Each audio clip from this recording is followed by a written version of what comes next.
आपल्या भाषणातील शब्दांनी कधी समोरच्याला फटकारणारे, कधी त्याच भाषणातून समोरच्याला खिळखिळून हसवणारे महाराष्ट्राचे लाडके दादा म्हणजेच उपमुख्यमंत्री अजित पवार आज मात्र सगळ्यांना रडवून गेले.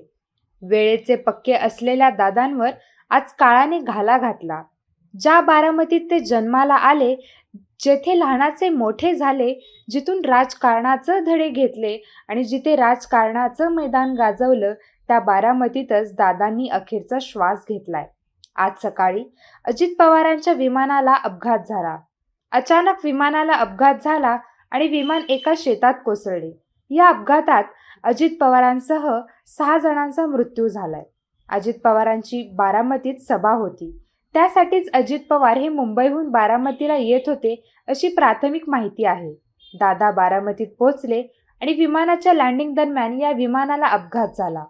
अजित पवार हे पहाटेच कामाला सुरुवात करतात ही त्यांची सवय आहे. आज देखील सकाळीच ते मुंबईहून छोट्या विमानाने बारामतीला निघाले होते. त्यांच्या आज बारामतीत 4 सभा होत्या. अजित पवार हे जिल्हा परिषदेच्या जोरात तयारीला लागले होते.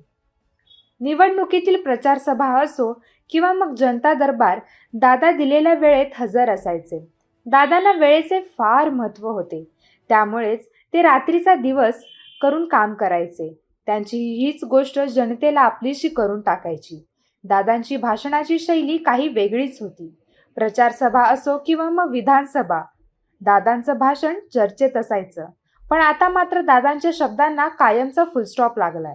अजित पवारांच्या अचानक जाण्याने संपूर्ण महाराष्ट्राला धक्का बसलाय. आज पोरकं झाल्याची भावना बारामतीकरांची आहे. तर आपला देव हरपला म्हणत राष्ट्रवादींच्या नेत्यांच्या अश्रूंचा बांध फुटलेला आहे. सकाळी बारामतीकडे निघताना दादांना वाटलंही नसेल की आपला हा शेवटचा श्वास असेल. दादांची ही अकाली एक्झिट मनाला चटका लावून गेली आहे.